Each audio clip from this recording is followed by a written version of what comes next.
Hey there, history lovers! Tonight we're pulling back the velvet curtains on Victorian romance. And spoiler alert, it was nothing like those cozy period dramas you've been binge-watching.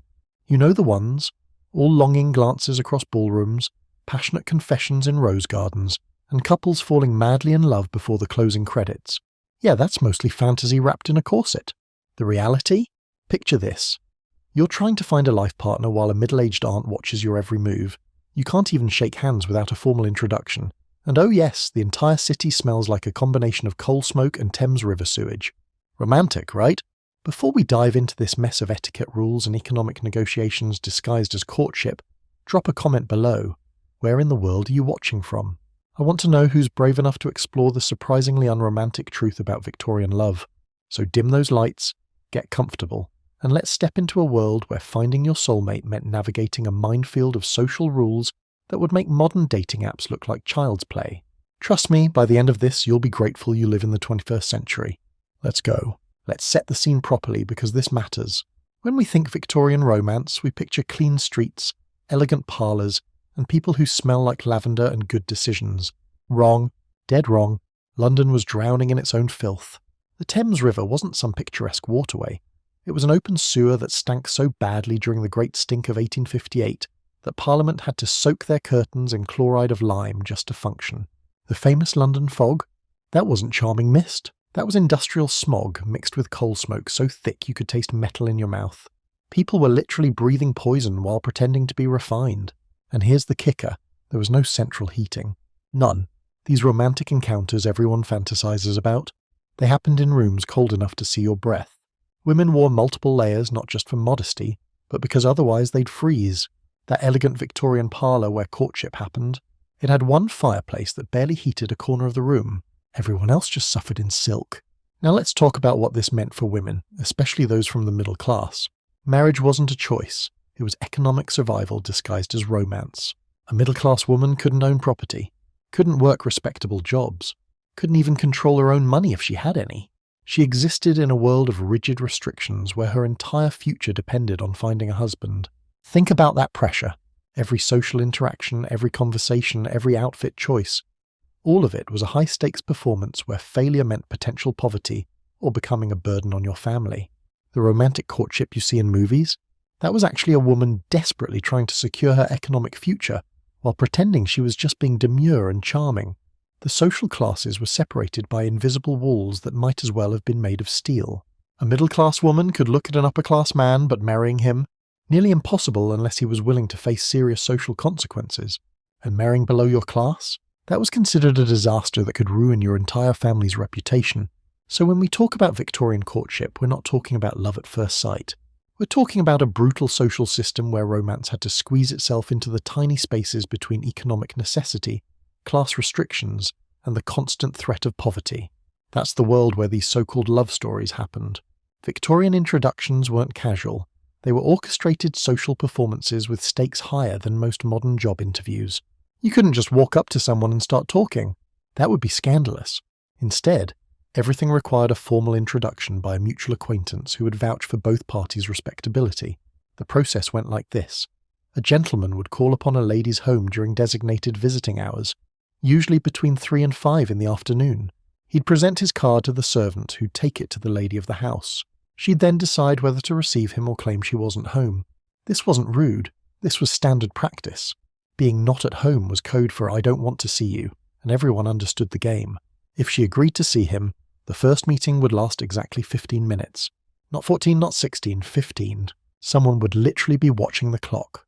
During this time, they'd sit in the parlour with at least one family member present, making polite conversation about absolutely nothing important. The weather, recent exhibitions, perhaps music. That was it. But beneath this boring surface conversation, both parties were conducting intense evaluations. The man was being judged on multiple criteria, and trust me, women noticed everything.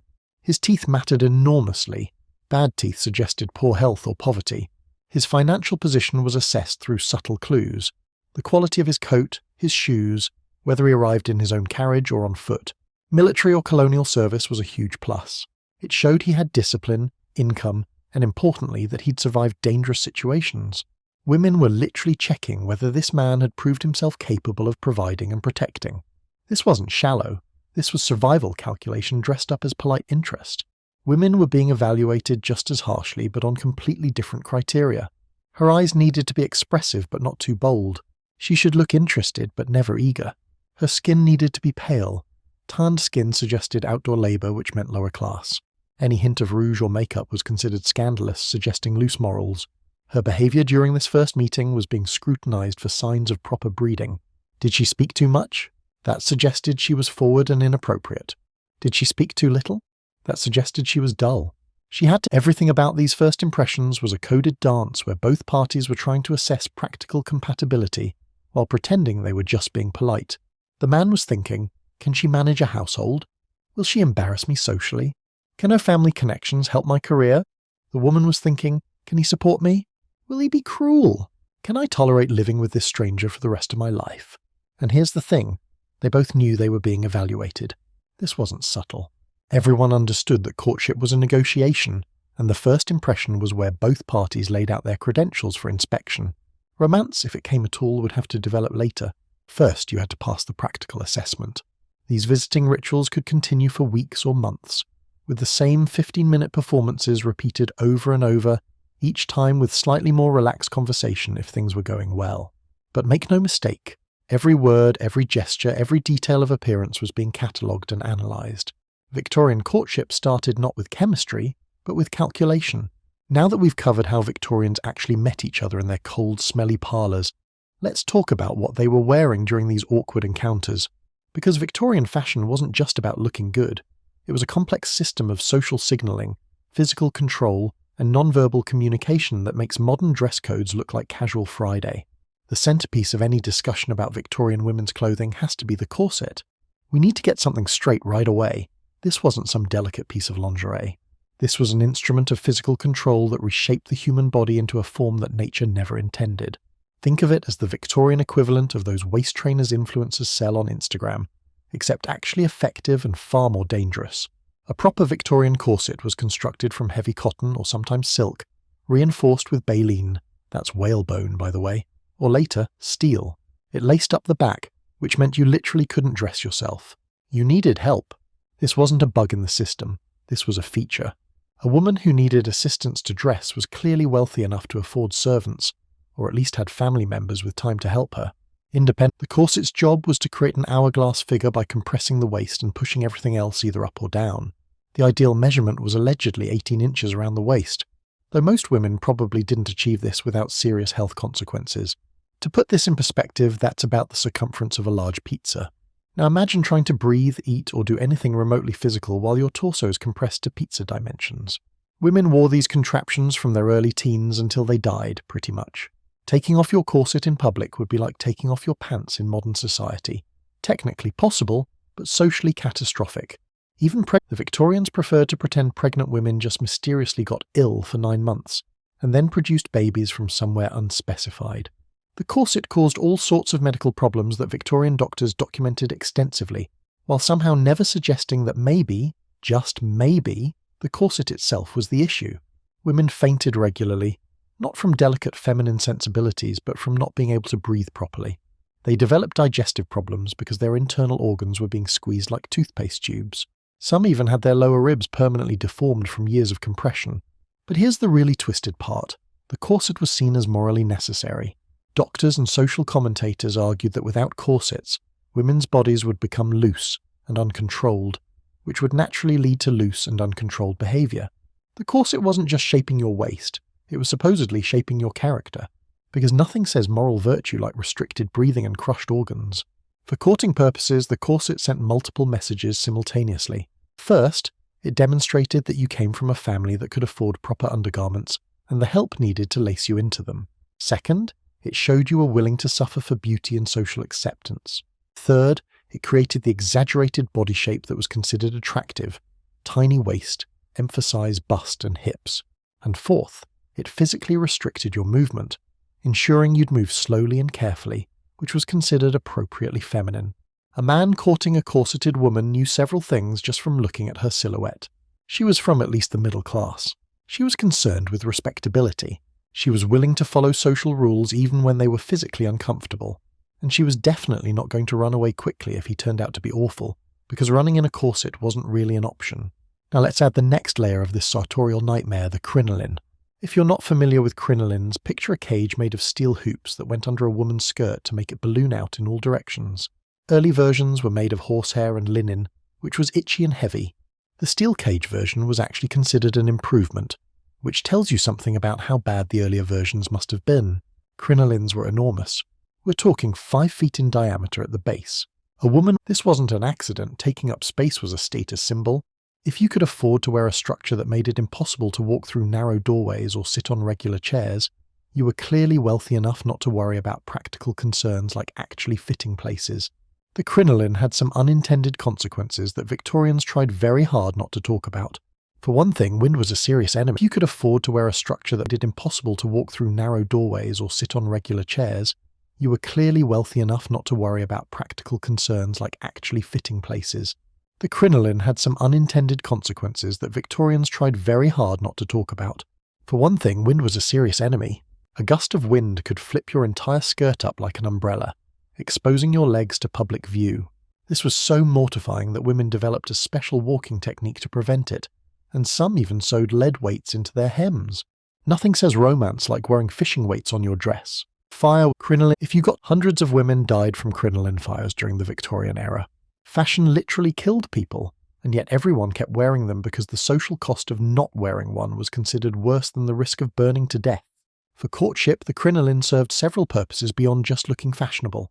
It maintained physical distance. A man couldn't get close to you with 5 feet of steel cage between you. This enforced modesty without anyone having to say anything. It also made you appear more delicate and fragile since the huge skirt contrasted with your tightly corseted waist.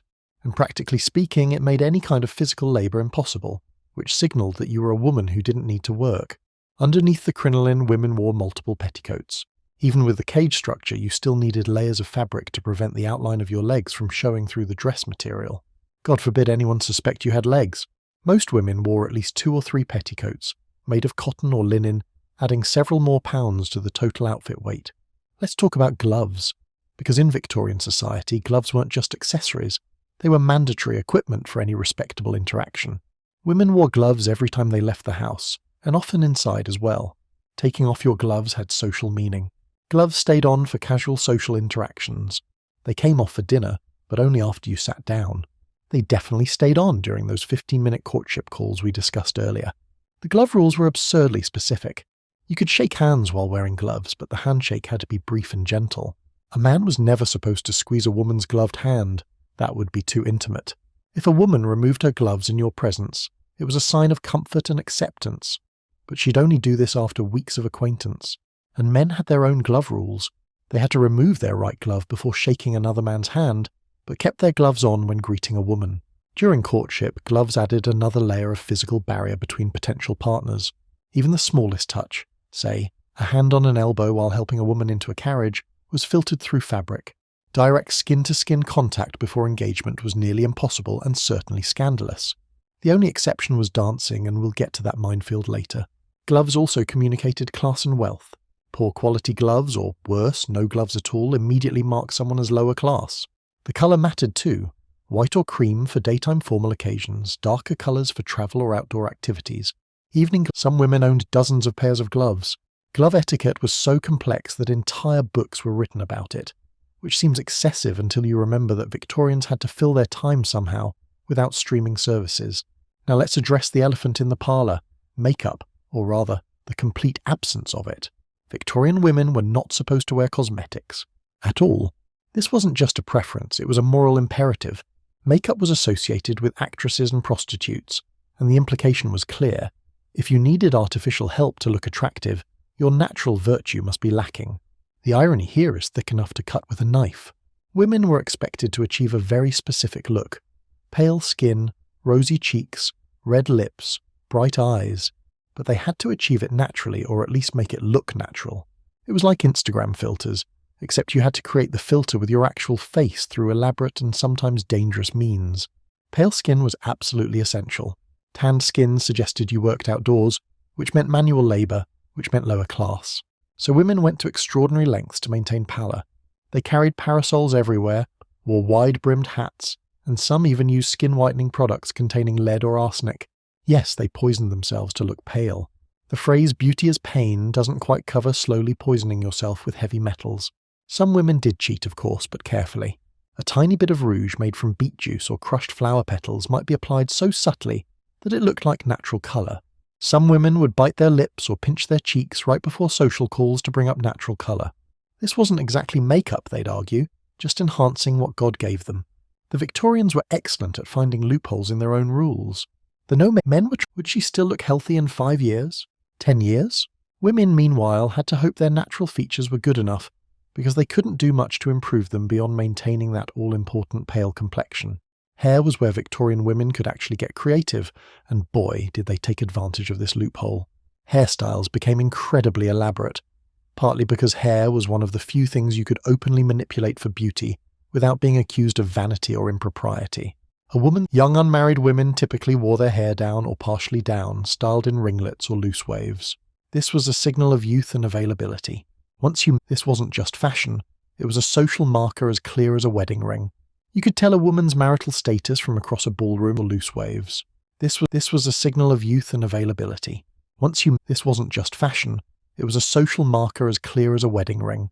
You could tell a woman's marital status from across a ballroom just by looking at her hair.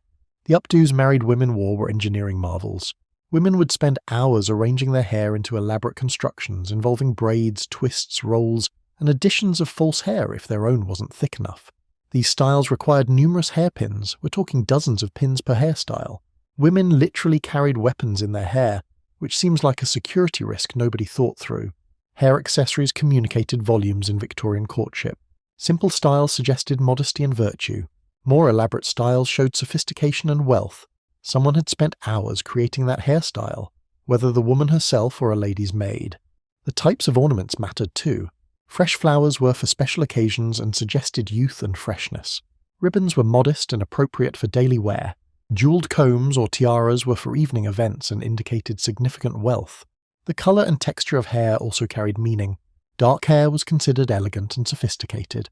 Blonde hair was associated with youth and innocence, though possibly also with being not very bright. The dumb blonde stereotype has deep roots. Red hair was problematic. It was considered unusual and potentially indicated a fiery temperament, which wasn't exactly a selling point in an era that valued female docility. Men paid attention to women's hair during courtship because it was one of the few parts of her body they could actually see. Everything else was covered in layers of fabric. Hair became a focus of attraction, and a way for women to signal their personality within the rigid bounds of what was acceptable. A slightly looser style might suggest a more relaxed personality.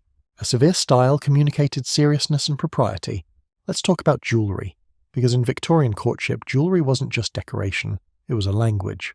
Every piece communicated something specific, and both men and women knew how to read these signals. Starting with the most obvious, engagement rings existed, but they weren't the massive diamond solitaires modern culture expects. In fact, diamonds weren't even the default choice until much later. Victorian engagement rings were typically modest affairs featuring coloured gemstones, sapphires, rubies, emeralds. The stones often had meanings: sapphires for faithfulness, rubies for passion, emeralds for hope. Some rings spelled out words using the first letter of each gemstone. Regard rings used ruby, emerald, garnet, amethyst, ruby, diamond. Yes, Victorian couples literally wore message rings, like the world's most expensive text message. Before engagement, jewellery choices were carefully regulated. Young unmarried women wore minimal jewellery, perhaps a simple brooch, a locket, or a bracelet. Too much jewellery suggested you were trying too hard, or, worse, that you were the kind of woman who accepted expensive gifts from men, which had implications about your virtue. Conservative jewellery choices signalled that you were appropriately modest. Mourning jewellery deserves its own discussion because Victorians were absolutely obsessed with death, and this obsession showed up in their accessories. Mourning jewellery was made from jet, a black stone, or sometimes from the hair of the deceased person. Yes, you read that correctly. They made jewellery out of dead people's hair, brooches, bracelets, even elaborate wreaths under glass, all woven from human hair. If a woman was wearing mourning jewellery during courtship, it communicated several things. First, she had experienced loss, which was nearly universal in an era with high mortality rates.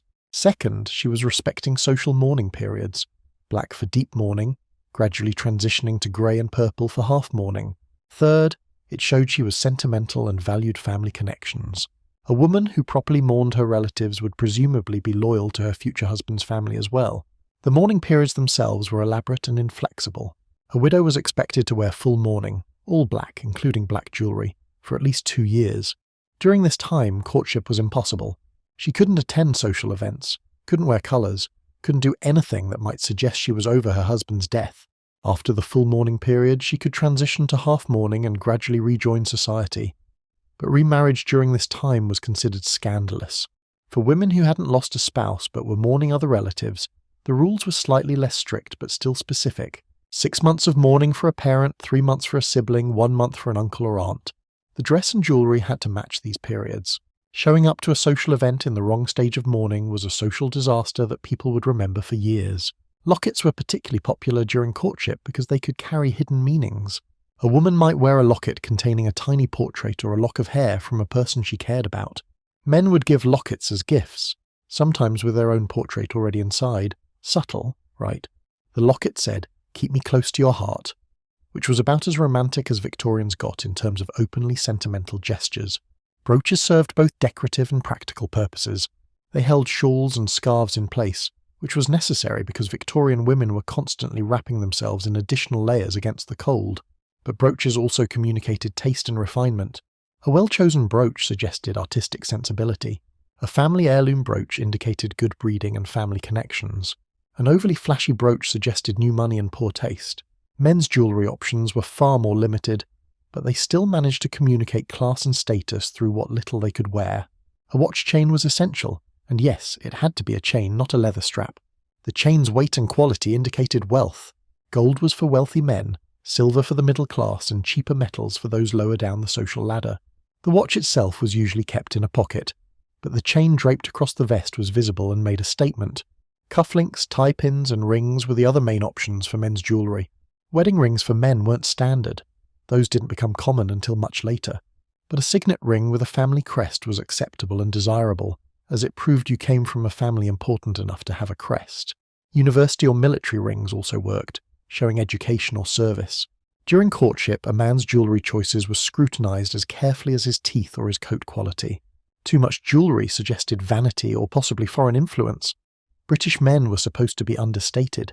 Too little suggested poverty or lack of sophistication. The right amount of restrained quality jewellery indicated a man who understood social codes and had the means to follow them. The language of fans deserves attention here, even though the elaborate fan language you sometimes hear about was mostly a Victorian invention that exaggerated older customs.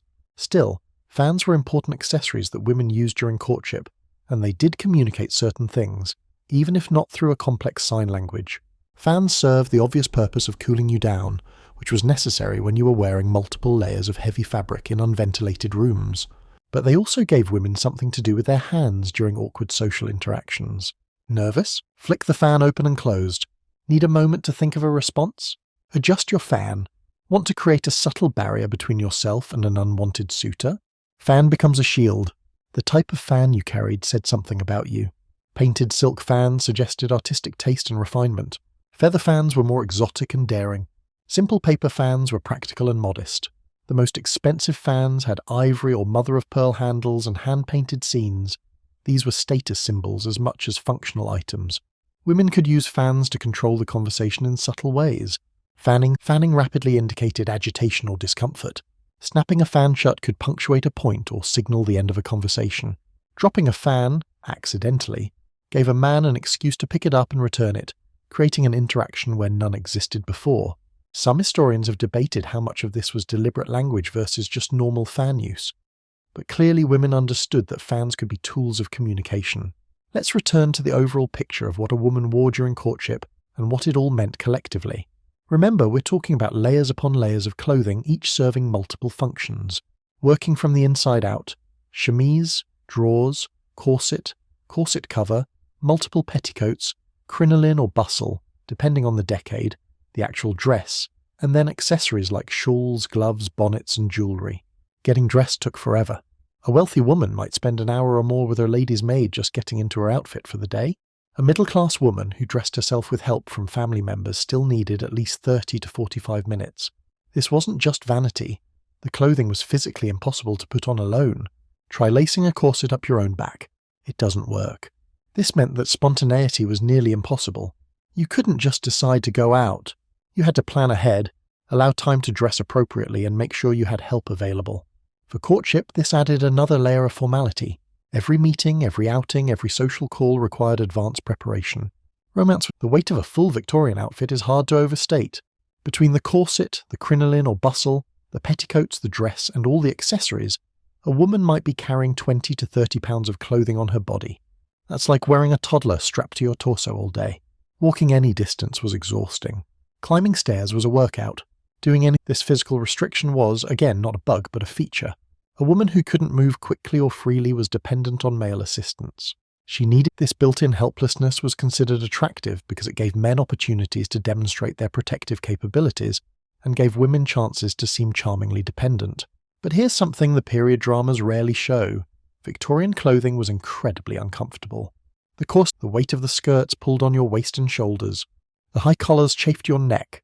The gloves made your hands sweaty. The bonnets gave you headaches. The tightly buttoned boots pinched your feet. Women spent their entire day in low-grade physical discomfort, but they couldn't complain because that would be unladylike. During courtship, this discomfort had to be completely hidden. You couldn't fidget with your corset or complain about your pinching boots. You had to appear serene and comfortable while your body was basically in a vice. Men, meanwhile, had no idea what women were experiencing because the whole point was to never let them see you struggle.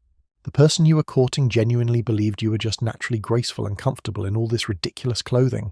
Men's clothing was restrictive too, though not nearly as bad as women's. A proper Victorian gentleman wore undershirt, shirt with detachable collar, vest, jacket, cravat or tie, trousers, boots, hat and gloves. The collar was starched stiff enough to practically serve as a neck brace. The cravat had to be tied perfectly. There were multiple styles, and getting it wrong was a social error.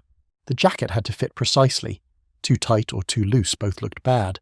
The overall effect for men was supposed to be upright and rigid. Slouching was not acceptable. You were supposed to stand straight, move deliberately and maintain dignity at all times. Comfort was not a consideration. Looking proper and respectable was the only thing that mattered. Men's fashion was about projecting authority, competence and self-control. For courtship, a man's outfit communicated his fitness as a provider and protector. A well-made quality good fit suggested either personal wealth or at least enough money to pay a tailor. Worn or ill-fitting clothes were social death sentences that could doom a man's courtship prospects before he even opened his mouth. The colour palette for both men and women was more restricted than modern eyes expect. Young women wore lighter, softer colours. Whites, creams, pale blues, light pinks. Older women wore deeper, richer colours. The message was clear. Youth equals innocence equals light colours. Men's colours were even more restricted.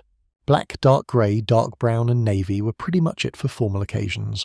Some lighter colours were acceptable for day wear or country wear, but nothing bright or attention-grabbing. A man in colourful clothing would be suspected of artistic tendencies, foreign influence, or questionable masculinity. British masculine propriety was about being understated to the point of near invisibility. Seasonal changes in clothing were dramatic and strictly observed. You didn't just wear lighter fabrics in summer and heavier in winter. You completely changed your wardrobe. Summer fabrics like muslin and cotton were not worn in winter. Winter fabrics like wool and velvet were not worn in summer. Wearing the wrong seasonal fabric was a social error that marked you as either poor, couldn't afford separate seasonal wardrobes, or socially ignorant, didn't know the rules. For women especially, this meant owning essentially 2 complete wardrobes plus various special occasion outfits. The expense was enormous, which was partly the point. Proper dress was a way of demonstrating that you had the resources to follow all the rules. People who couldn't afford appropriate clothing for every season and occasion were automatically excluded from polite society, which kept the social classes neatly separated. Laundry was a nightmare that modern people don't fully appreciate. These elaborate outfits couldn't just be thrown in a washing machine. Many of the fabrics and constructions couldn't be washed at all. Dresses were worn multiple times with only the visible parts cleaned. Collars, cuffs, underarms. The main body of the dress was brushed, aired out and spot cleaned, but rarely fully washed. Some dresses were never washed at all during their entire lifespan. This means the romantic courtship you're imagining probably involved 2 people who, despite their elaborate clothing, didn't smell great. Undergarments were washable at least, and were changed regularly, daily if you were wealthy enough to own multiple sets. The chemise and drawers protected the outer clothing from direct contact with skin, which helped. But those outer layers of expensive fabric were still accumulating smells and stains that couldn't easily be removed. People tried to preserve their expensive clothing by wearing it dirty rather than risking damage from washing. The overall picture of Victorian courtship fashion is one of extreme artifice in service of social control. Every element of dress served to reinforce class boundaries, gender roles, and social expectations. The clothing made women physically dependent and restricted while creating an idealized feminine silhouette. It made men appear authoritative and financially secure while restricting their movement and comfort almost as much. What's fascinating is that everyone involved knew this was artificial. They understood that the corseted waist wasn't natural, that the elaborate hairstyles took hours, that the pristine white gloves required careful maintenance. But the point wasn't to be natural. The point was to demonstrate that you were willing and able to follow society's elaborate rules. Courtship was about finding someone who understood and accepted the same social codes you did. The clothing created a kind of armor between couples during courtship. You weren't really seeing each other's bodies. You were seeing carefully constructed presentations of what bodies were supposed to look like. You weren't touching each other. You were touching layers of fabric. Every interaction was mediated through these elaborate costumes that both revealed and concealed. And here's the thing that makes this all particularly absurd from a modern perspective. After all this elaborate dressing, after all these signals carefully sent through jewellery and glove choices and fan movements, after all this performance of propriety and restraint, couples would marry and suddenly be expected to be intimate with each other. The wedding night must have been absolutely terrifying for many Victorian women who'd spent years being told their bodies were shameful and had to be hidden under 20 pounds of fabric. The clothing served to maintain mystery and distance right up until the moment when distance was no longer possible. It's like spending months talking to someone while you're both wearing full suits of armour, and then suddenly the armour comes off and you're supposed to be comfortable with complete vulnerability. The Victorian approach to courtship set people up for some serious adjustment problems once they actually married, but this was all considered normal and proper. The elaborate dress, the physical restriction, the discomfort, the expense, all of it was just part of how respectable people lived. Alternative approaches weren't really available. You either followed the rules or you accepted social exclusion. For people whose entire economic security depended on making a good marriage, following the clothing rules wasn't optional. And they are beautiful, in the way that any impractical piece of art is beautiful. But try to imagine actually living in those clothes day after day. Try to imagine courting someone while unable to breathe properly, move freely, or even dress yourself. Try to imagine the constant low-grade discomfort accepted as normal, because everyone around you was equally uncomfortable, and nobody was allowed to complain. That's Victorian courtship fashion, beautiful from a distance, restrictive up close, and absolutely essential for anyone hoping to find a respectable match. The clothing didn't just reflect social values, it enforced them through physical restriction and economic pressure. You literally couldn't escape society's expectations because you were wearing them on your body, pinned and laced and buttoned into place, every single day of your life. So we've established that Victorian courtship happened between two people wearing armour made of fabric, unable to breathe properly, in cold rooms that smelled terrible. Now let's add another delightful element to this romantic scenario: you were never ever alone. Welcome to the world of the chaperone, where privacy was a fantasy, and every gesture was monitored by someone whose entire job was to prevent anything interesting from happening. The chaperone system wasn't some quaint old custom that people followed loosely. It was an absolute requirement, enforced with the same rigidity as wearing clothes in public. An unmarried woman could not be alone with a man who wasn't a close family member. Period. Not for 5 minutes. Not in a crowded park. Not even with her own fiancé. The assumption was clear. Left unsupervised, young people would immediately engage in scandalous behaviour because apparently Victorians had very little faith in anyone's self-control. The typical chaperone was an older woman, usually the young woman's mother, but sometimes an aunt, older sister, or family friend. The key qualification was being past the age where anyone might suspect her of romantic intentions herself, which usually meant she was over 40 or, ideally, visibly elderly. A chaperone needed to be respectable, eagle-eyed, and willing to spend hours sitting in parlours or following couples around public spaces while pretending not to be doing exactly that. Here's what the chaperone's job actually entailed. She attended every social call, every outing, every public event. She sat in the parlour during those 15-minute visits we discussed earlier, nominally reading or doing needlework, but actually monitoring every word and gesture. She walked behind the couple in parks or gardens, close enough to hear conversations, but far enough back to maintain the fiction that they had some privacy. She accompanied them to dances and sat with other chaperones along the wall, watching the dance floor like a particularly judgmental security system. The chaperone wasn't just preventing physical contact, though that was definitely part of it. She was also monitoring conversation topics, evaluating the man's character and intentions, and serving as a witness to everything that happened. If a courtship ended badly, the chaperone's testimony about how the couple had behaved would matter socially. If a man's intentions were found to be dishonorable, the chaperone could testify that the woman had behaved properly throughout. She was part guardian, part surveillance system, part insurance policy against scandal. From the young woman's perspective, having a chaperone was both protective and suffocating. On the other hand, you were trying to conduct an intimate emotional negotiation about potentially spending your entire life with someone while your mother sat 3 feet away pretending not to listen. Not exactly conducive to honest communication. Men had mixed feelings about chaperones too. A lenient chaperone who gave the couple some breathing room was a blessing.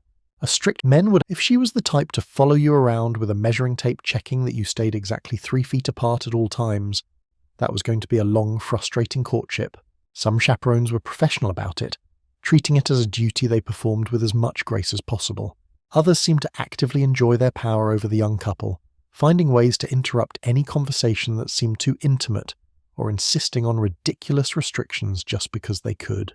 The worst chaperones were the ones who used their position to be cruel, making cutting remarks about the suitor, embarrassing their own daughter, or deliberately sabotaging courtships they didn't approve of. The really wealthy families sometimes hired professional chaperones, women whose literal job was to accompany young ladies to social events. These women were paid to be respectable, vigilant, and invisible. They'd sit in corners at balls, follow behind in museums, and generally serve as portable guardians. This was actually better in some ways than having your mother do it, because at least the professional chaperone wasn't emotionally invested in controlling every aspect of your life. She was just doing a job. But most families couldn't afford professional chaperones, which meant the mother or another female relative had to sacrifice significant time to this duty. Think about what this meant. If you had multiple daughters of marriageable age, you might spend years doing nothing but chaperoning various courtships. Some mothers managed to chaperone multiple daughters at once by arranging joint outings, which was efficient but must have been exhausting. Imagine trying to monitor 3 different conversations simultaneously while pretending you weren't listening to any of them. The chaperone system created some genuinely absurd situations. For example, if a couple wanted to take a walk in a public park, which was about as safe and innocent an activity as you could imagine, the chaperone had to come along.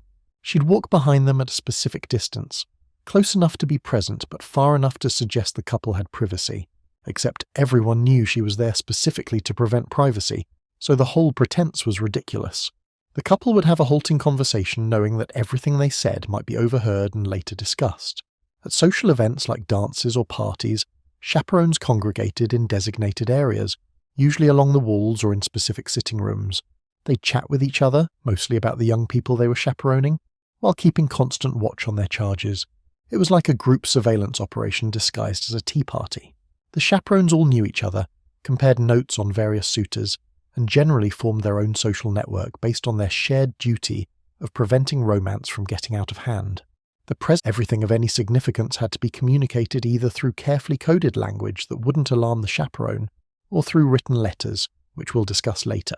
Imagine it's like texting in front of your parents, except you can't even use emoji to convey meaning. Now let's talk. The fundamental principle was simple. Unmarried men and women should not touch each other. From this basic rule came an elaborate system of exceptions, conditions, and loopholes that somehow made everything more complicated instead of clearer. Handshake. You couldn't just shake hands with anyone. A handshake required a proper introduction by a mutual acquaintance first. Without an introduction, you didn't acknowledge each other's existence, let alone touch hands. But even after an introduction, the handshake had to follow specific rules. The woman offered her hand first. The man never reached for her hand unless she extended it. The handshake had to be brief and gentle, just a light clasp. Any kind of squeeze or lingering hold was inappropriate. Here's where it gets more complicated. Gloves. Remember all those gloves we talked about in the last chapter? Those factored into handshake etiquette too. Both parties usually wore gloves during social interactions, which added a layer of fabric between hands and made the whole thing more acceptable. A bare-handed handshake was more intimate and therefore more problematic. Women sometimes removed their gloves for dinner but kept them on for greeting people, partly to avoid the awkwardness of more direct skin contact. A man helping a woman into or out of a carriage was one of the few acceptable reasons for more sustained physical contact. He'd offer his hand for support and she'd take it while climbing up or down. This was considered necessary for practical reasons. Those enormous skirts made getting into carriages genuinely difficult. But it was also one of the only times touching hands for more than a second was socially acceptable. Gentlemen probably got very good at assisting with carriages because it was one of the few opportunities for any kind of physical connection. Walking together presented its own challenges. A man could offer his arm to a woman, and she could take it, but only in specific circumstances. If they were navigating a crowded space, crossing a street, or walking on uneven ground, arm offering was appropriate. Just walking down a regular sidewalk, that required less physical connection. The woman might rest her fingertips lightly on the man's arm, but even this required the right context.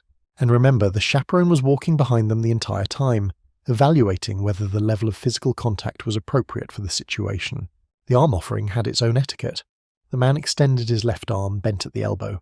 The woman placed her right hand lightly on his forearm, not gripping, not clutching, just resting gently. She wasn't supposed to pull on his arm or lean her weight on him unless absolutely necessary. He wasn't supposed to press her hand against his arm or pull her closer. The whole thing was supposed to look effortless and light, like they were barely touching at all, even though they were literally holding onto each other. Different types of touch carried different meanings and levels of acceptability. Touching someone's arm to get their attention in a crowded room, acceptable, as long as it was brief and obviously practical. Touching someone's hand to examine a ring or bracelet, potentially acceptable if you were already well acquainted and other people were present. Touching someone's shoulder, absolutely not, far too intimate. Dancing was the major exception to all these no-touching rules, and it's fascinating that the Victorians created this one specific context where physical contact was not only allowed, but required. During a dance, a man could put his hand on a woman's waist. He could hold her hand. They could be physically close to each other, not pressed together, but closer than they'd be allowed in any other situation. For young couples navigating the frustrating restrictions of courtship, dancing was probably the highlight of their interaction. But even dancing had strict rules. The hand on the waist couldn't move. It stayed in one specific position, and any wandering was scandalous. The distance between partners was monitored. Too close and people would talk. The gaze was regulated too. You were supposed to maintain pleasant conversation and look at your partner, but intense eye contact or prolonged staring was inappropriate. Even in this one context where touching was allowed, the Victorians found ways to regulate and restrict it. The types of dances mattered too. Some dances, like waltzes, involved closer partner contact and were therefore slightly scandalous. Other dances kept partners at arm's length the entire time. When the waltz first became popular, there was genuine moral panic about it. Critics claimed it was indecent, that the close contact would lead to improper thoughts and behaviours. Eventually people adjusted and the waltz became acceptable, but it shows how seriously Victorians took the question of how close two people should be allowed to stand. A man could only dance with the same woman a limited number of times at one event, usually 2 or 3 dances maximum. Dancing with the same woman all evening suggested a special attachment and would become a topic of gossip. It also monopolised the woman's dance card and could be seen as presumptuous. So even in the one situation where physical contact was permitted, you had to ration it carefully to avoid social consequences. The dance card system itself was another way of regulating contact and ensuring proper behaviour. Women carried small cards listing the dances for the evening, and men would request specific dances in advance. This meant that all interactions were planned and visible. You couldn't spontaneously sweep someone onto the dance floor. Everything was scheduled, documented, and therefore able to be monitored. The chaperone could literally look at the dance card and see who her charge would be dancing with and when. This was one of the few semi-private moments available during courtship, but the key word is semi. Other people were always around. The chaperone might be sitting with other chaperones rather than following directly behind, but she knew where the couple went and approximately how long they were gone. Take too long to return and there would be questions. These semi-private moments during balls were precious, because they were among the only times when conversation could be slightly more honest, without a chaperone sitting directly beside you. Couples would use these opportunities to discuss more serious topics, feelings, intentions, future plans. But even here they had to be careful. Too much time alone would be noticed. Any visible emotional intensity would be remarked upon. The goal was to snatch a few minutes of more genuine interaction while maintaining the appearance of proper behaviour. Physical contact in these moments was still regulated, but the enforcement was slightly more relaxed simply because the chaperone wasn't right there. A man might briefly touch a woman's hand to make a point. A woman might adjust his boutonniere under the pretense of it being crooked. creating a moment of closeness. These tiny gestures carried enormous significance precisely because they were so rare. What would barely register as contact in modern dating was the height of intimacy in Victorian courtship. The etiquette of eye contact deserves its own discussion, because yes, even looking at someone was regulated. Prolonged eye contact between unmarried men and women was considered forward and potentially inappropriate. Women especially were taught to manage their gaze carefully. Look at your conversation partner to show interest, but don't stare. Drop your eyes occasionally to demonstrate modesty. Never look too intently, as that suggests boldness or even aggression. This created a fascinating dynamic where people were trying to communicate interest and evaluate compatibility while not being allowed to look at each other properly. You'd glance, look away, glance back, always managing your gaze to stay within acceptable bounds. Some people got very good at peripheral vision and quick assessments. You learned the rules were slightly different at different social distances. In conversation at close range, brief eye contact was expected, otherwise you seemed rude or disinterested. But this was different from the long searching looks that might indicate romantic interest or emotional intensity. Those weren't appropriate until much later in the courtship process, if ever. Some couples probably went through their entire courtship without ever really looking directly at each other for more than a few seconds at a time. At public events like theatre performances or concerts, couples could sit together, with the chaperone of course, and this created another exception to the touching rules. In the dimness of a theatre, a man might rest his hand near a woman's on the armrest between seats. Maybe their hands would touch accidentally. Maybe fingers would brush during intermission while discussing the performance. The chaperone's dilemma in these situations was real. If she was too strict, she'd make courtship impossible and her daughter might never marry. If she was too lenient, she risked her daughter's reputation and her own reputation as a proper guardian. Most chaperones tried to find a middle ground, enforcing the major rules while occasionally pretending not to notice minor violations. A brief hand touch in a theatre, a slightly too long walk in the garden, these might be overlooked if the suitor was otherwise appropriate, and the relationship was progressing toward engagement. Different families had different standards for chaperoning, which could create awkward situations. A young woman accustomed to a very strict mother might be shocked by the relative freedom a friend had with a more relaxed chaperone. A man courting a woman with an unusually lenient chaperone might assume this meant the family had lower standards generally, which could affect his evaluation of her as a match. The chaperone's style became part of what was being evaluated during courtship.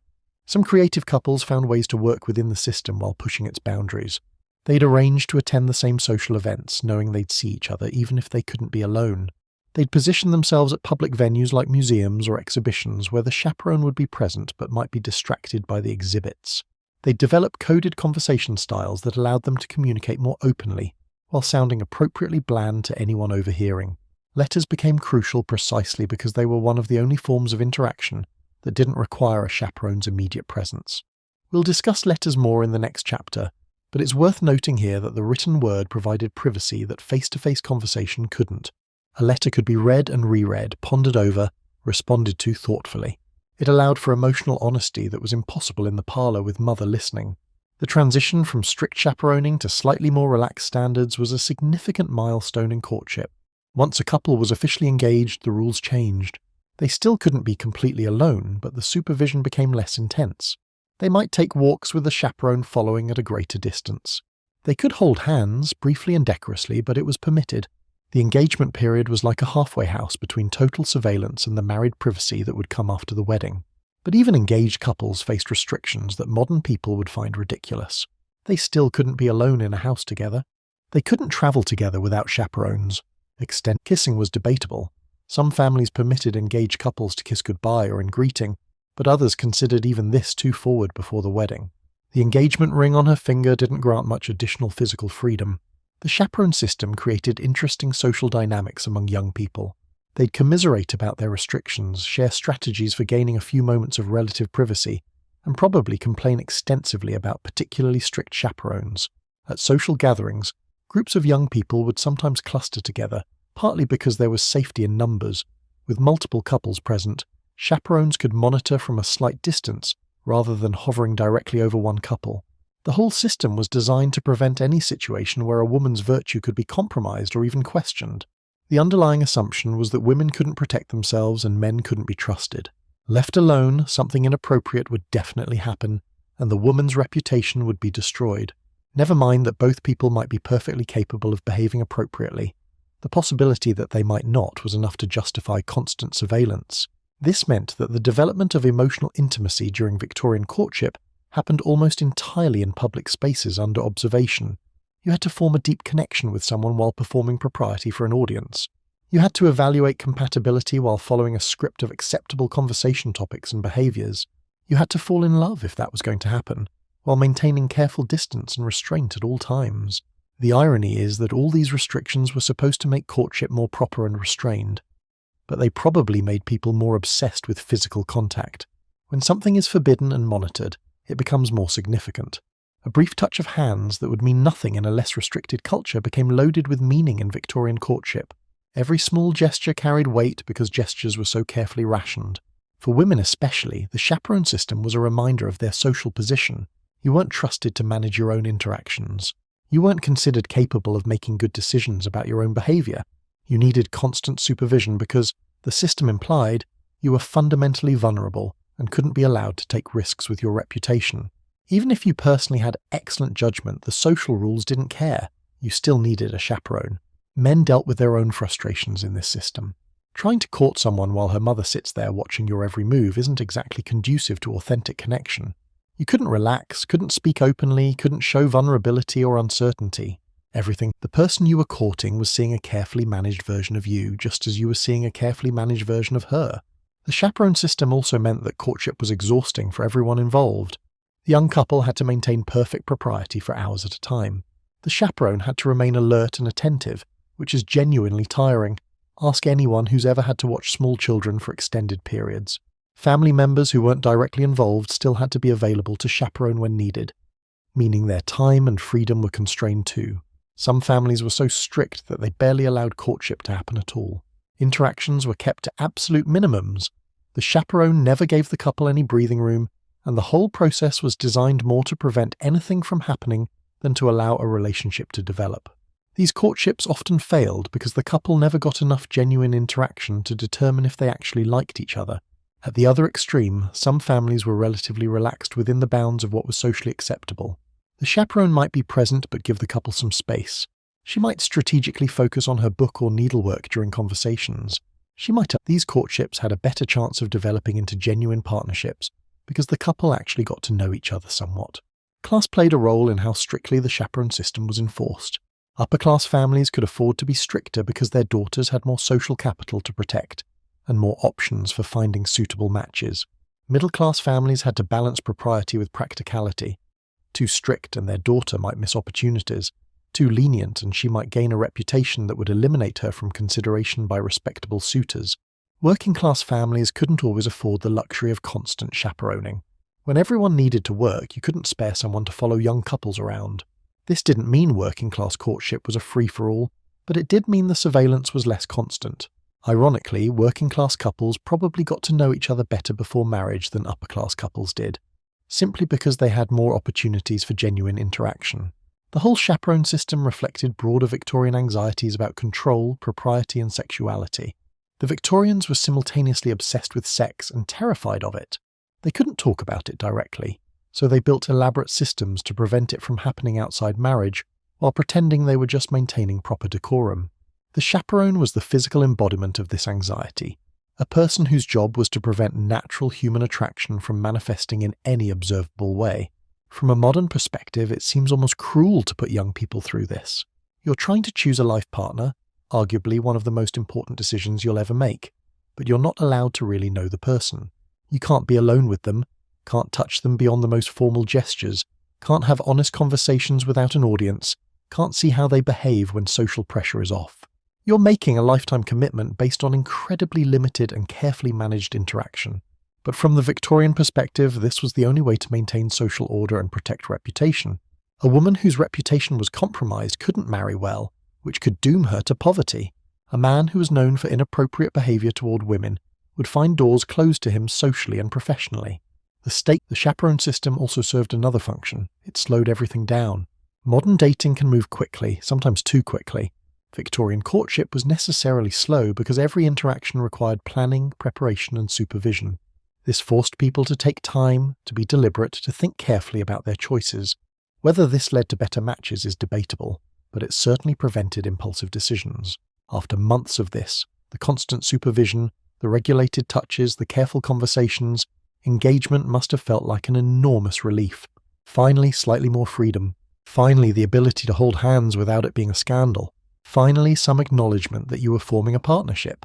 Though even then, as we've noted, the supervision continued. The Victorians weren't about to let engaged couples have actual privacy just because they'd committed to marriage. The wedding night, after all this restriction and surveillance, must have been absolutely jarring. Suddenly you're alone with someone you barely know in physical terms, and you're expected to be intimate.